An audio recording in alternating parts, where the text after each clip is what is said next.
وقال تعالى خذ العفو وأمر بالعرف وأعرض عن الجاهلين۔ محترم سامعین، الحمدللہ آج تیسری تراویح مکمل ہوئی، تقریباً 4.5 پارے الحمدللہ ہو گئے۔ کل کچھ باتیں آپ کی خدمت میں رکھی گئی تھی، کچھ آیتیں ایسی گزری ہیں جس میں اللہ تعالیٰ نے اپنی طرف سے فرشتے کو بھیجا اور انہوں نے حالات کے مطابق لوگوں سے جنگیں کی۔ ایک مشہور قصہ یہ گزرا تھا طالوت اور جالوت کا۔ اس میں طالوت کے پاس جو فوج تھی بہت ہی کم تھی، جالوت کے پاس بڑی فوج تھی، طاقت بھی زیادہ تھی، لشکر ہتھیار سب بہت زیادہ تھے۔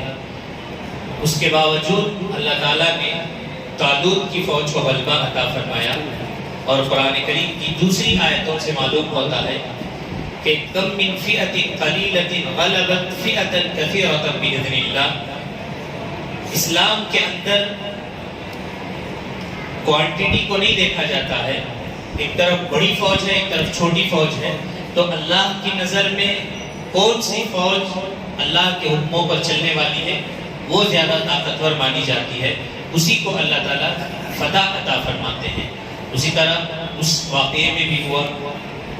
اس کے علاوہ اور کئی آیتیں گزری، جیسے سورہ نساء آج شروع کی گئی، اس میں اللہ تبارک و تعالیٰ نے نساء کہتے ہیں عورتوں کو۔ قرآن میں کوئی بھی صورت مردوں کے نام سے نہیں ہے، لیکن اللہ نے عورتوں کے نام سے ایک صورت نازل فرمائی ہے، اس میں ان کے احکامات بیان فرمائے، اور آپ صلی اللہ علیہ وسلم نے بھی عورتوں کے ساتھ اچھا سلوک، اچھا برتاؤ کرنے کے لیے تاکید کی ہے۔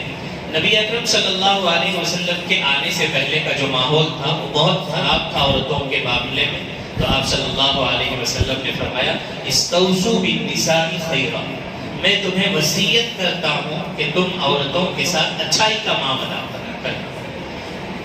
اور کئی پریشانیاں مصیبتیں ان کے ساتھ لگی ہوئی ہوتی ہیں، تو اللہ تعالیٰ نے جگہ جگہ عورتوں کے ساتھ نرمی کا برتاؤ کرنے کے لیے کہا گیا ہے۔ اور پھر کل میں نے آپ کی خدمت میں یہ بھی بات رکھی تھی کہ آئندہ آنے والی آیتوں میں 5ویں جز میں اگر میاں بیوی میں نباہ نہ ہو رہا ہو، جھگڑے ہو رہے ہوں، ایک دوسرے کو سمجھنا مشکل ہو گیا ہو، تو قرآن اس سلسلے میں کیا رہنمائی کرتا ہے، تو آج تراویح میں وہ آیت آئی ہے، اس میں یہ بتایا گیا فَإِنْ خِفْتُمْ شِقَاقَ بَيْنِهِمَا فَابْعَثُوا حَكَمًا مِّنْ أَهْلِهِ وَحَكَمًا مِّنْ أَهْلِهَا۔ اگر میاں بیوی کی طرف سے زندگی نہیں گزر رہی ہے، تو میں زیادہ ہونے لگا ہے، تو پہلا اسٹیپ یہ ہوگا کہ دونوں خاندانوں میں سے جو ذمہ دار قسم کے لوگ ہوں گے ان کو ادھر سے بھی ادھر سے بھی بلایا جائے گا، بٹھایا جائے گا، ان کے سامنے بات رکھی جائے گی۔ جیسے ہم عام طور پر دیکھتے ہیں کہ نکاح کے موقع پر گواہوں کو رکھا جاتا ہے، تو وہ ایک ذمہ داری ہوتی ہے ان کی، تو ان کو بلایا جاتا ہے، ان کے پاس بتایا جاتا ہے کہ ایسا ایسا معاملہ چل رہا ہے۔ پھر اس کے بعد دھیرے دھیرے شوہر کے لیے، اور اس پر بھی بات نہیں بن رہی ہے، پھر بھی عورت نہیں مان رہی ہے یا مرد نہیں مان رہا ہے، تو پھر دھیرے دھیرے ایک اور اسٹیپ لیا جائے گا، فَعِزُوهُنَّ، وہ مرد اس عورت کو نصیحت کرے گا، پھر بھی نہیں مان رہی ہے، وَاهْجُرُوهُنَّ فِي الْمَضَاجِعِ وَاضْرِبُوهُنَّ، ہلکی سی اس کو تنبیہ کرے گا، سختی کرے گا، اور یہاں تک بتایا گیا ہے اگر سختی کرنے کی ضرورت پڑ جائے تو ہلکی مار بھی مار سکتے ہیں، ایسی مار نہ ہو جس سے نشان پڑ جائے۔ بعض فقہا نے لکھا ہے کہ مار سے بھی بڑھ کر کچھ جگہوں پر جملے ہوتے ہیں، ایسے جملے جو اس کو ہرٹ کرنے والے، تکلیف پہنچانے والے ہوں، وہ بھی مار سے بڑھ جاتے ہیں۔ کبھی کبھی اچھے خاندان والوں کو اگر آپ ایک بڑا ایسا جملہ بول دیں جو اس کو تکلیف دینے والا ہو، تو وہ مار سے بھی اس کے لیے بڑا ہوا ہوتا ہے۔ تو پوری کوشش یہ کی جائے کہ معاملہ یہیں تک حل ہو جائے آپس میں ہی، اس کے بعد بھی نہیں مان رہی ہے تو وَاهْجُرُوهُنَّ فِي الْمَضَاجِعِ، اپنے بستروں کو کچھ دن کے لیے ان سے الگ کر لے، یہ ان کے لیے بڑی تکلیف کی بات ہوگی۔ جب بھی اگر نہیں مان رہی ہے تو پھر اس کے بعد جو پروسیجر بتلایا گیا ہے کہ ایک طلاق دے کر، جو احسن طریقہ ہے وہ دے کر چھوڑ دیا جائے۔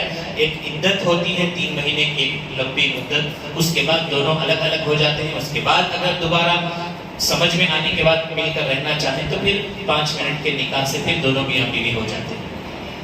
اس کے علاوہ آج کی تراویح میں کئی اہم آیتیں اللہ تبارک و تعالیٰ نے جو نازل فرمائی ہیں کہ تم سب سے بہترین امت ہو بتایا گیا ہے۔ دنیا میں کئی قومیں بتایا جاتا ہے کہ صرف ہمارے ملک بھارت میں ہی 4000 قومیں آباد ہیں۔ ہر 100 کلومیٹر کی دوری پر الگ الگ بھاشائیں، الگ الگ عقائد، کانسیپٹ، مذاہب کو لیے ہوئے ہیں، ویسے 4000 ہیں۔ ویسے پوری دنیا میں نہ جانے کتنے ہوں گے۔ اللہ نے فرمایا کہ اس پوری دنیا کی قوموں میں اگر دیکھا جائے تو سب سے بہترین امت تم ہو، امت مسلمہ ہو۔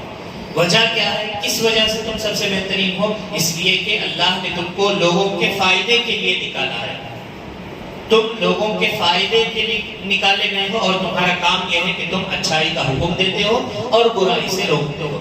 جب تک کسی بھی سوسائٹی میں، معاشرے میں اچھائی کا حکم دیا جائے، برائی سے روکا جائے تو وہ معاشرہ اچھے اس سے گزرتا رہتا ہے۔ وہ اچھا معاشرہ اللہ اور اس کی نظر میں مانا جاتا ہے۔ پہلے یہ ہوتا تھا کہ کسی بھی محلے میں اگر کوئی بزرگ آدمی، بڑے آدمی کسی بچے کو اگر غلطی کرنے پر ٹوکتے تو وہ بچہ بھی ادب سے مان لیتا ان کی بات، اور اس کے والدین کو اگر پتہ چلتا تو والدین اس بزرگ کا شکریہ ادا کرتے ہیں کہ آپ کی وجہ سے میرا بچہ سدھر گیا ہے۔ لیکن ابھی معاملہ تھوڑا الٹا ہو گیا ہے۔ اگر آپ کسی کو نصیحت کریں گے تو بولے گا جاؤ جی ہمارے بابا کی اتنی سنتا تمہاری کیا سنتا۔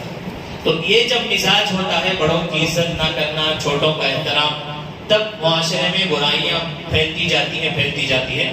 پھر جو لوگ نصیحت کرنے والے ہوتے ہیں، جس مقصد کے لیے اس امت کو خیر امت کہا گیا ہے، وہ امت کے لوگ بھی دھیرے دھیرے پیچھے ہٹنے لگیں گے۔ وہ بولیں گے کئی کو اس کے منہ کو لگنا، ایک بولے تو 4 بول کھا لو۔ تو اس خیال سے وہ بھی اچھائی کا حکم دینا چھوڑ دیں۔ تو ہمیں اپنے بچوں کو یہ نصیحت کرنی ہے کہ اگر آپ سے بڑے کوئی کچھ بول رہے ہیں، آپ غلط ہیں، پھر بھی آپ ان کی باتوں کو تھوڑا دیر کے لیے سنیں۔ اگر بات سمجھ میں نہیں آ رہی ہے تو خاموش ہو جائیں۔ ان کو بٹھا کر جواب دینا، ان کے ساتھ بدتمیزی کرنا، یہ سب وہ باتیں ہیں جو سوسائٹی میں غلط چیزوں کو رواج دینے لگتے ہیں۔ پہلے کیا ہوتا تھا کہ کوئی بھی محلے کا آدمی کسی بھی بچے کو نصیحت کر سکتا تھا، اچھا سبق سکھا سکتا تھا، اچھائی کا حکم دے سکتا تھا۔ لیکن ابھی ماحول ایسا نہ ہونے کی وجہ سے آپ دیکھ رہے ہیں کہ دن بدن ہمارے معاشرے میں برائیاں عام ہوتی جا رہی ہیں۔ اور پھر ان آیتوں میں بڑی قیمتی آیت اللہ تعالیٰ نے تقریباً 55 آیتوں تک اللہ تعالیٰ نے اس میں جنگ کے تذکرے کیے ہیں۔ غزوہ احد، غزوہ بدر، اسلام کی سب سے پہلی جنگ جو ہوئی غزوہ بدر ہوئی، اس میں مسلمانوں کو زبردست فتح نصیب ہوئی تھی۔ اس کے بعد جو جنگ ہوئی تو کفار نے پوری پلاننگ سے مسلمانوں کے خلاف حملہ کرنے کے لیے تیاریاں کر لی تھی۔ تو اللہ تعالیٰ نے اس وقت تھوڑی سی مسلمانوں کو تکلیف پہنچی، 70 صحابہ شہید ہو گئے، حضرت حمزہ رضی اللہ عنہ شہید ہو گئے، تو آپ صلی اللہ علیہ وسلم کو بھی تکلیف پہنچی، صحابہ کو بھی بہت ساری تکلیفوں کا سامنا کرنا پڑا۔ تو اللہ تعالیٰ نے تقریباً 55 آیتوں تک اسی سارے واقعات کو بیان کیا ہے کہ ایک مرتبہ تمہیں اللہ تعالیٰ نے فتح عطا کی، کبھی ان کے جنگ میں مارے گئے تھے، تمہارے بھی شہید ہوئے، تو ایک ہمت باندھی مسلمانوں کی کہ تمہیں گھبرانے کی ضرورت نہیں ہے، اور فرمایا کہ تم ہمیشہ غالب رہو گے، شرط یہ ہے کہ تم مسلمان بن کر رہو۔ ہم اگر مسلمان نہ بن کر رہے اور ہم سوچیں کہ ہم غالب ہو جائیں تو یہ ہونے والی بات نہیں ہے۔ اللہ تعالیٰ نے آپ صلی اللہ علیہ وسلم نے فرمایا کہ قرآن پر جو عمل کرتے ہیں اللہ تعالیٰ ان کو فوقیت عطا فرماتے ہیں۔ دنیا کے تمام مذاہب میں جو سب سے اعلیٰ معیار کا ہوتا ہے وہ مسلمان ہوتا ہے۔ ایک بات میں آپ کو یہاں بتلا دوں، دنیا میں کئی بار ایسا ہوا کہ وہ حق پر جو لوگ ہوتے ہیں ان کو ستایا جاتا ہے، ٹارچر کیا جاتا ہے۔ اسی طرح بھارت میں بھی کئی مرتبہ ہوا ہے، کئی قومیں ایسی آئی جن پر ظلم کیا گیا تو وہ ختم ہو گئی، دھیرے دھیرے ان کا نام مٹ گیا۔ لیکن مسلمانوں پر بھی ہر دور میں ظلم ہوتا رہا ہے، لیکن آج تک یہ قوم نہ مٹی ہے، انشاءاللہ قیامت تک نہیں مٹنے والی ہے۔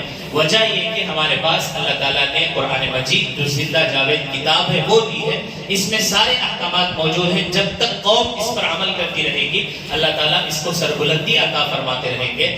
ہمیں بھی بھارت میں بھی ایسے ایسے قوانین لائے گئے، ایسی کوششیں ہوئی کہ ہم کبھی کا ختم ہو چکے ہوتے، جیسے بدھ مذہب ہے آپ جانتے ہیں، جین ہے، زرتشت ہے، ایسے کئی مذاہب ہیں جن کے نام بھی آپ نہیں سنے ہوں گے، ایک زمانے میں ان کا چرچا تھا لیکن ان پر جب حالات آئے تو وہ ختم ہو گئے ہیں. لیکن اسلام میں اللہ نے اس کی فطرت میں اتنی لچک رکھی ہے، اتنا ہی یہ ابھرے گا جتنا کہ دباؤ گے. تو اللہ تعالیٰ نے اس کو فوقیت عطا فرمائی ہے. اور آخر کی جو آیتیں پڑھی گئی اس میں یہ کہا گیا کہ الذین قال لهم الناس ان الناس قد جمعوا لكم فاخشوهم فزادهم ایمانا. حالات ایسے ہوتے ہیں کہ مسلمانوں کو دلوں میں ڈر بٹھانے کے لیے یہ کہا جاتا ہے کہ پورے تمہارے خلاف ہو گئے ہیں، تمہیں کیا نہیں کر لے سکتے. جب صحابہ کے سامنے یہ سچویشن آیا تو انہوں نے کہا فخشوہم فزادہم ایمانا. جب کفار منافقین نے ڈرانے کے لیے ان سے کہا کہ اب تم کچھ بھی نہیں کر سکتے، اوس خزرج ادھر ادھر کے جتنے بھی قبیلے تھے سب تمہارے اپوزٹ میں آ گئے ہیں، تب صحابہ کا ایمان بڑھ جاتا ہے. ان کو یہ امیدیں بڑھ جاتی کہ یہی وہ وقت ہے جس میں اللہ کے نبی صلی اللہ علیہ وسلم نے ہمارے لیے جنت کے بعد خوشخبریاں سنائی ہیں. تو مسلمان کا ایمان پریشانی کے حالات میں بڑھ جاتا ہے، وہ ڈرتا نہیں ہے بلکہ اس کا ایمان بڑھ جاتا ہے. وہ کسی سے کبھی کسی موقع پر ڈرتا نہیں ہے، اس وقت نہیں ڈرتا ہے جب اس کے اندر ایمان باقی ہوتا ہے. اللہ تعالیٰ سے دعا ہے کہ اللہ تعالیٰ ہمارے اندر بھی ایسا ایمان باقی رکھے جو بڑھ جاتا ہو، حالات سے گھبرا کر ہمارا ایمان نہ گھٹتا ہو. حالات آتے رہتے ہیں جاتے رہتے ہیں لیکن ایمان ہمیشہ باقی رہتا ہے. ایک اور بات اس میں یہ بیان کی گئی تھی کہ حضرت عیسیٰ علیہ السلام کے بارے میں ایک لمبی ان میں آیتیں آئی تھی جسے تقریباً 60 لوگوں کی ایک ٹیم آپ صلی اللہ علیہ وسلم کی خدمت میں آئی تھی. آ کر انہوں نے کچھ سوالات کیے تھے حضرت عیسیٰ کے بارے میں. تو آپ صلی اللہ علیہ وسلم نے سارے سوالات کے جواب دیے کہ عیسیٰ علیہ السلام کون ہے، کیسا پیدا ہوئے، ان کے باپ کون، ان کے دادا کون، ان کی والدہ کون. یہ ساری باتیں ان آیتوں میں اللہ تعالیٰ نے بیان فرمائی ہیں. تو پھر وہاں حضرت زکریا رحمۃ اللہ علیہ السلام کے بارے میں بتایا گیا ہے کہ جب انہوں نے دیکھا کہ حضرت مریم کے پاس ان کے کمرے میں عجیب پھل فروٹ رہا کرتے تھے تو وہ دیکھ کر تعجب سے پوچھتے تھے کہ اے مریم یہ تمہارے پاس کہاں سے آتے ہیں. مثال کے طور پر آم کا سیزن نہیں لیکن آم وہاں موجود ہے تو دیکھنے والوں کو تعجب ہوتا ہے. تو ویسے حضرت مریم کے کمرے میں بھی عجیب نئے فروٹس رہتے تھے، وہ دوسروں کو بازار میں بھی نہیں ملتے تھے. تو حضرت زکریا نے جب ان چیزوں کو دیکھا تو ان کے دل میں ایک امید آئی تو انہوں نے اللہ سے دعا کی کہ رب ہب لی من الصالحین، مجھے ایک بیٹا عطا فرما. تو علماء نے یہاں پر لکھا ہے کہ اگر کسی چیز کی تمنا ہے تو کسی ولی سے مانگنے کے بجائے ولی کو جو دینے والا ہے اس سے ہمیں مانگنا چاہیے. جیسے حضرت مریم کے پاس جب انہوں نے فروٹس دیکھے تو انہوں نے حضرت مریم سے یہ نہیں کہا کہ تم میرے لیے دعا کرو تمہارے واسطے اللہ مریم کے واسطے سے مجھے دے. تو انہوں نے ڈائریکٹ اللہ سے کہا کہ اے اللہ تو بغیر موسم کے جو پھل دے سکتا ہے، میری عمر زیادہ ہو چکی ہے تو مجھے بھی اولاد دے سکتا ہے. تو یہاں پر ایک نقطہ یہ بیان کیا گیا ہے کہ مانگنا ہے تو پھر ڈائریکٹ اللہ رب العزت سے مانگا جائے جو خالق و مالک ہے، جس نے ساری کائنات کو بنایا ہے، جو سارے جہان کا بادشاہ ہے. اسی کے حکم سے سب کو عطا کیا جاتا ہے تو اسی سے ہمیں بھی مانگنا چاہیے. اللہ تعالیٰ میری سنی باتوں پر عمل کی توفیق عطا فرمائے. سبحان اللہ و بحمدہ، سبحانک اللہم و بحمدک، ونشہد ان لا الہ الا انت، نستغفرک و نتوب الیک.